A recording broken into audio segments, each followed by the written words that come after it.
Welcome to another edition of the Pace Report. I'm Brian Pace, reporting live here at the famous Birdland here in New York City. As you know, for 10 years here on the Pace Report, I've interviewed and profiled musicians that are moving forward with the tradition of American roots music. And tonight, I'm going to introduce you to a young lady who really has it. And what I mean has it, she understands the importance of swing, as well as taking soul, as well as gospel and the blues, and part of her Creole heritage, and fusing it into something that's very, very, very unique. Tonight, vocalist Tiffany Austin is performing music from her brand new album, her second album, Unbroken. And what I really, really like about this sister is that she's taken and written some original tunes, as well as taken some of the stretch from the jazz idiom, as far as Ornette Coleman interpretation, as well as John Coltrane. Tonight we had a chance to sit down and break bread to talk about why this music swings and why she decided to become a vocalist instead of an attorney.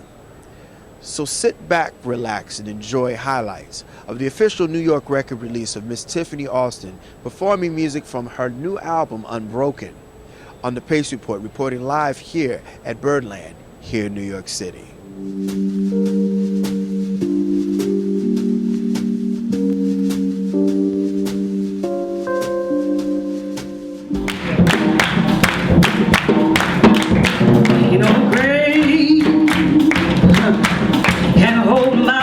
Yeah.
when I got the CD a couple of months ago by way of Terry Hint, I told her when I called her back, I said, I have to do a piece on you. Wow. And I told her the reason why I have to do a piece on you is because, one, this album swings. And two, I like how you have taken the tradition and moved it forward. I mean, you're bringing your nationality and your heritage as well as your love for the fervor of this music. Tell me, going into this album, Unbroken, what did you do differently on this versus your first album? You know, the first album, I really just was thinking thematically about the Great American Songbook, you know, and music that I really like, just within one composer. And that was a Hoagie Carmichael tribute. But this album, you know, was really inspired by the times. You know, we had gone through that very painful election, or actually we were leading up to the very painful election. We had every other week there was reports of black folks being killed, maimed, with impunity. And I just needed something that was going to be a balm to myself, let alone other folks. So when I sat down and I started pulling together material, I was really thinking, you know, about what real freedom is and what, you know, real celebration of life is. And so that's what really kind of caused me to, you know, pull together this constellation of songs. And so I wanted to speak in my own voice with some originals, and then I wanted to pull from those old voices, you know, with Ain't No Grave, a Ring Shout, a Spiritual. And then I wanted to, you know, pull things in from the Giants, Coltrane, you know, and his work was just so very spiritual, particularly on that Love Supreme. And I've been in love with Resolution and Love Supreme forever. So, yeah, I mean, I just wanted it to trace that thread all the way from the distant past to now and show that we can endure. Don't give up hope. Unbroken. I mean, Better Get It in Your Soul is Charles Mingus off the Our album, which was released in 1959. That record's over 50 years old. And Mingus was a person that really was outspoken of the times too. He was very, very, very candid about the times. What has happened musically with a lot of these artists? You know, besides Kendrick Lamar and a couple of others, why do you think people have taken a back seat and not spoken on the atrocities that are going on? I think everybody has kind of their own ways of dealing with trauma. Some people just need to dance and not think about it. You know, some people really need to go head on and fight in the streets. Some people need to pick up a paintbrush. Some people need to, you know, write a song about it. So, I mean, I think that as an artist, I think everybody's in their own artistic journey with how to deal with these things, because it's painful. It's painful. And so I think certain dealing with this type of stuff artistically takes some sort of gestational period, and that might be longer for some people than other people. I know, because this album, you're getting into the close. Keep Your Eyes on the Prize, and I think about the documentary about the civil rights movement, and it's part of the struggle. You have turned our struggle into something that is just so soulful. I mean, this is hard to do.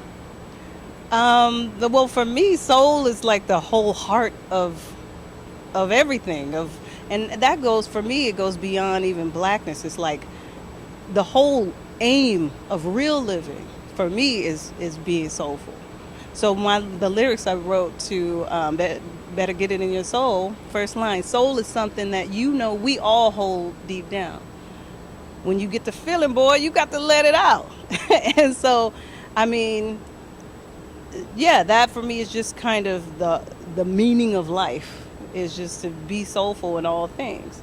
And so that's why I didn't, you know, go into getting into a law firm when I finished law school, because for me that wasn't the soulful thing to do. And if I'm going to do music, I mean, it better have lava running through it, or else I'm going to go to the law firm. So, I don't have any other choice but to do it soulfully.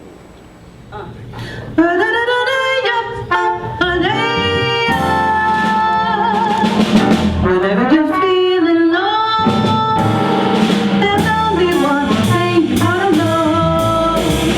Instead of drowning in your worries, remember to count up your blessings.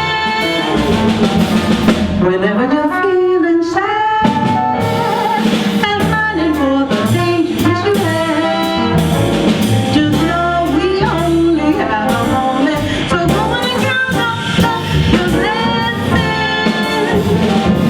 Sun is beaming, world is beaming, we've adore your name.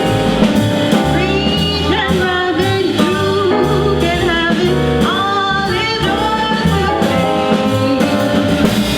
Whenever you're feeling blue, remember there's a plan for you. That road was straight for your pleasure, so go on and count up your blessings. Up wherever you want to healing low, there's only one thing you need to know.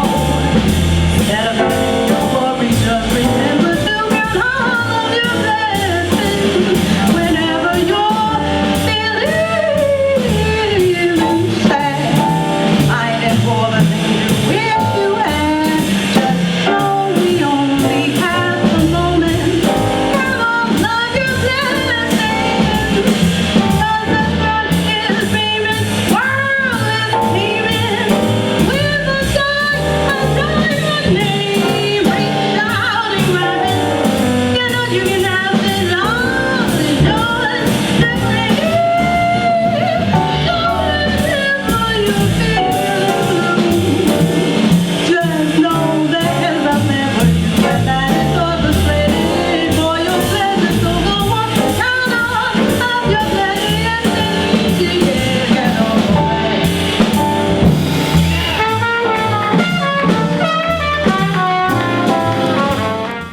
Striking on your own. I mean, this album, Carl Allen, Rodney Whitaker, Yeah. Cyrus Chestnut, Jadros Avery. How did you get these guys together? And I mean, so I've interviewed Cyrus over the years on the Pace Report, and I've interviewed Carl on the Pace Report, and these guys are really the young lions that have kept this music moving forward. Absolutely. I mean, well, first of all, I didn't think I was going to get there. Like, what I thought is, you know, if I'm going to make something that fills my soul, I'm going to call the people who fill my soul when I listen to them. And so, you know, I said, okay, I'm just going to go on a long shot and try Carl Allen. And he actually, Mitch Butler, who MD'd the project, he had already kind of pre-introduced me to Carl. And so I just reached out. And when Carl said, yeah, I was like, you know, like, clean these ears out, you sure? And so, you know, then it just kind of became domino effect. You know, I called Cyrus, I called Rodney, and the yeses kept coming in. And I don't know how, I'll just say some divine intervention. But I couldn't believe it when I got all those yeses. Cyrus is so soulful, and he also brings the whole church element to what he's doing. And I think it's kind of poignant with this project, and I think that's why this song, it feels like I'm going to church when I listen to half the CD. Mm-hmm. And you know, that's what it is. You know, that the place of celebration is church, and church can be anywhere. Church could be in your heart and your soul. And so, I mean, that's the whole aim of this, is to celebrate, you know, the spirit of our people. And so that's why the shout is present throughout the whole album. And sometimes it's the quiet shout, you know, the quiet church moment when everything draws down. and we just get into that real quiet praise, or are we falling out in the aisles? Like, but the whole range of it, I hope, is present throughout the whole album. When lonely feelings chill the meadows of your mind, just think when winter comes, can spring be far behind? Beneath the deepest snow, the secret of a rose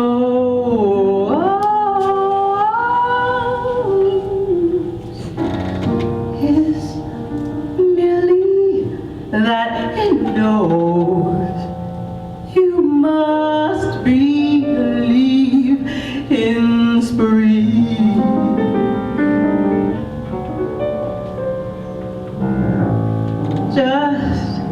Just as the tree sure its leaves will reappear, it knows its emptiness is just a time of year.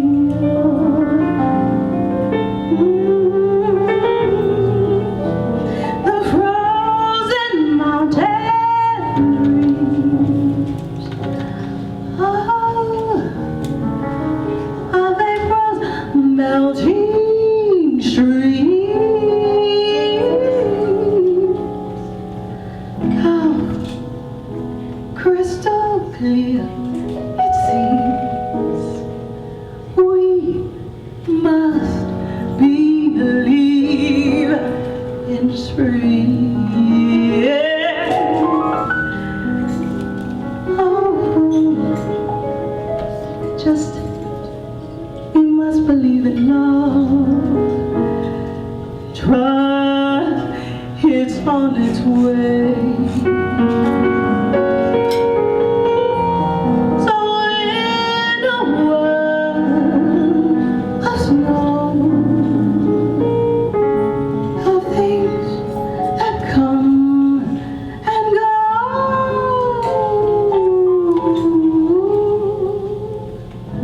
well, what you think you know, you can't be certain of. You must believe in spring and love.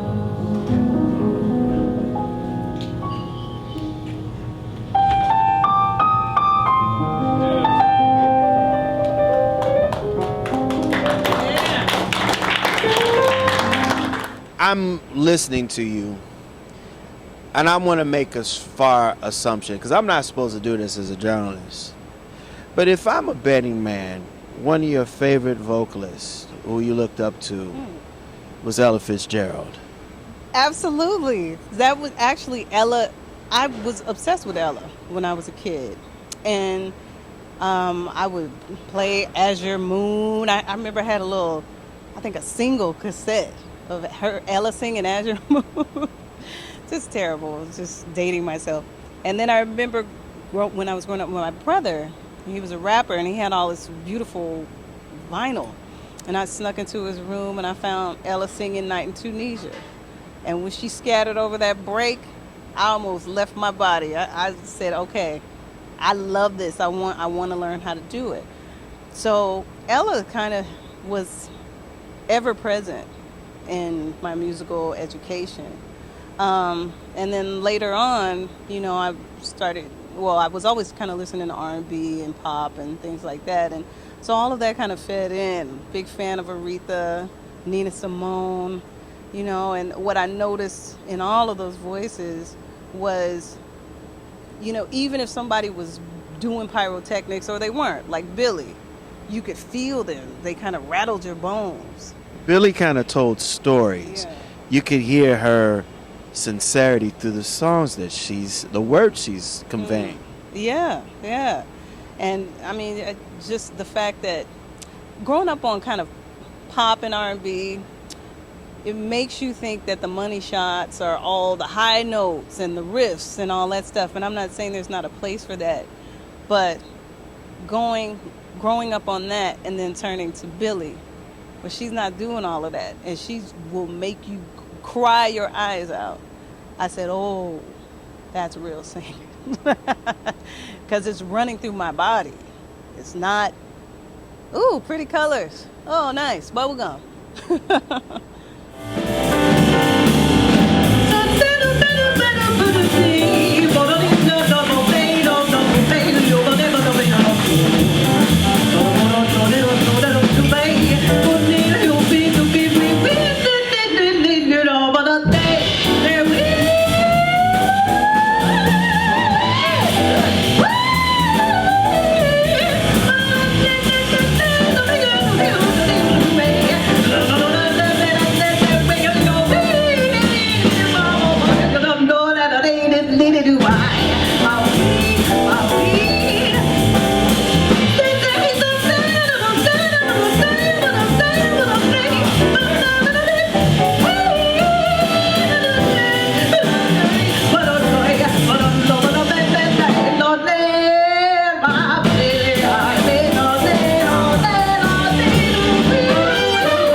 You being a vocalist, how have you been able to take everything that you've done with these last 2 records and put your stamp and imprint on your style?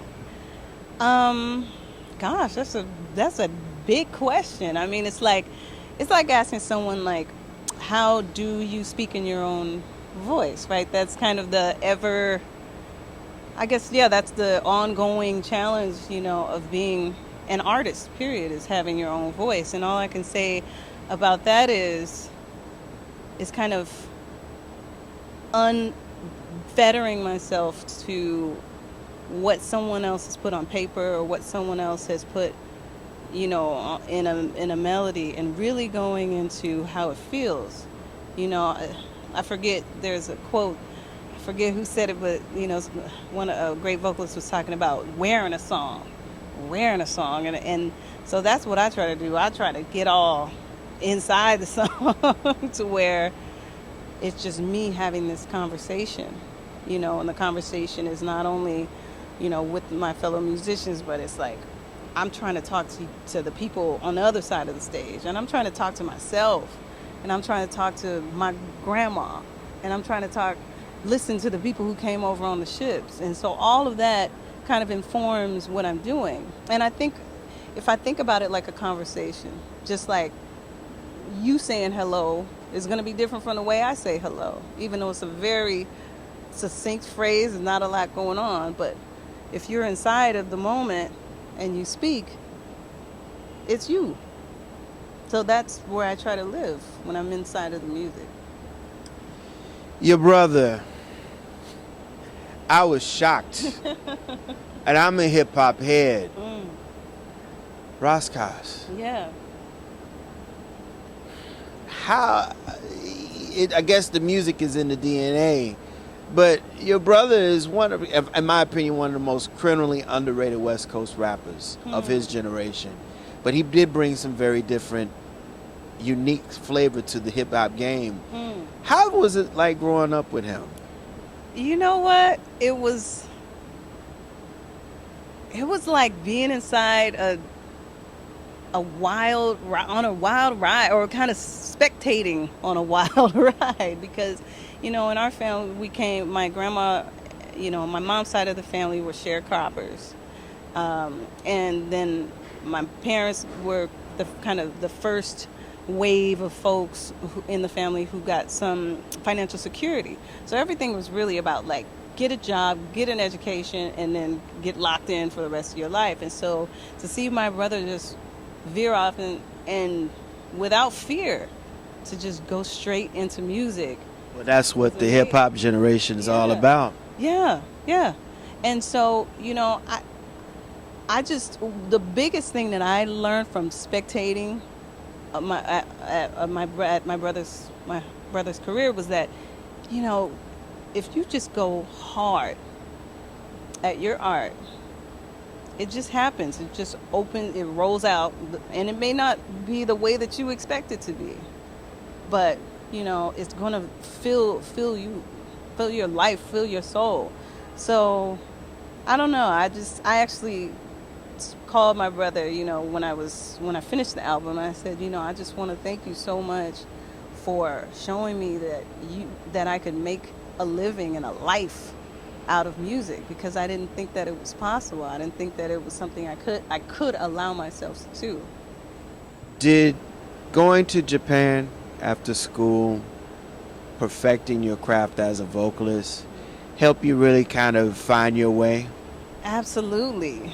I think Japan was very helpful just with sheer man hours of singing, because I thought, okay, I'm going to just spend a year in Japan and then I'm going to go into law school. But I ended up having so much fun there and getting so much vocal work that I was able to, oh wow, was doing recordings, which I had never done until I went to Japan. I was doing live shows of different kinds, and I had actually did my first jazz show there, and that's where I met the great drummer Tommy Campbell.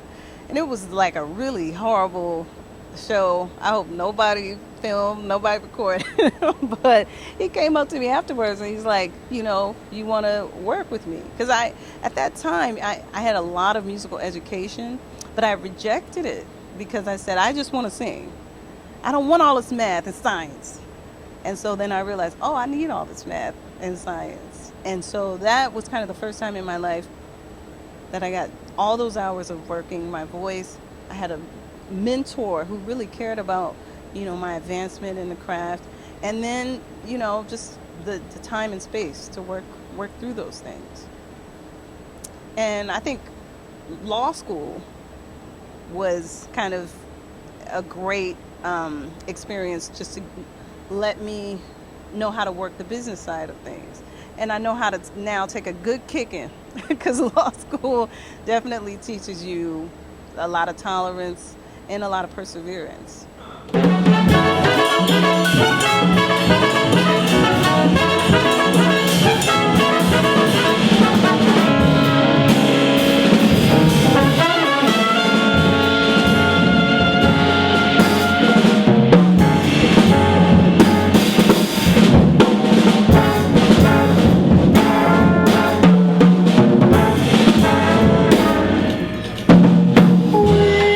my soul, I bring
Tiffany Austin, what does jazz music mean to you? Ooh, that's a heavy one. What does it mean to me? At its heart, there must be soul, um, and then there also must be. I'll put it this way. I think about jazz as art, science, art and science. And the art part is the heart part, the soul part. And then the science is all those, hours in the shed with the math, with the calculator out figuring it all out, you know. And then it's also, you know, drawing in all the tradition that came from our people before it. And it's also a way of doing. It's not just a slavish reproduction of what came before, but it's a way of seeing, realizing, and then speaking your own, adding your own dialect or your own word to the vernacular. That'll do it again for another edition of the Pace Report, reporting live here at Birdland here in New York City. I'd like to personally thank the talented Tiffany Austin for her time. Make sure you go out and support her second album, Unbroken, which is now available on her website, tiffanyAustin.com, as well as Amazon.com and Google Play. I'd like to personally thank the staff and management here at Birdland for their warm hospitality. Also, Terry Henty, who's the publicist. Thank you for arranging my time with Miss Austin. As always, please visit my website, www.thepacereport.com, for my weekly column, as well as my past segments. Until next time, remember, if it's in the groove, it'll make you move. Till next time, peace.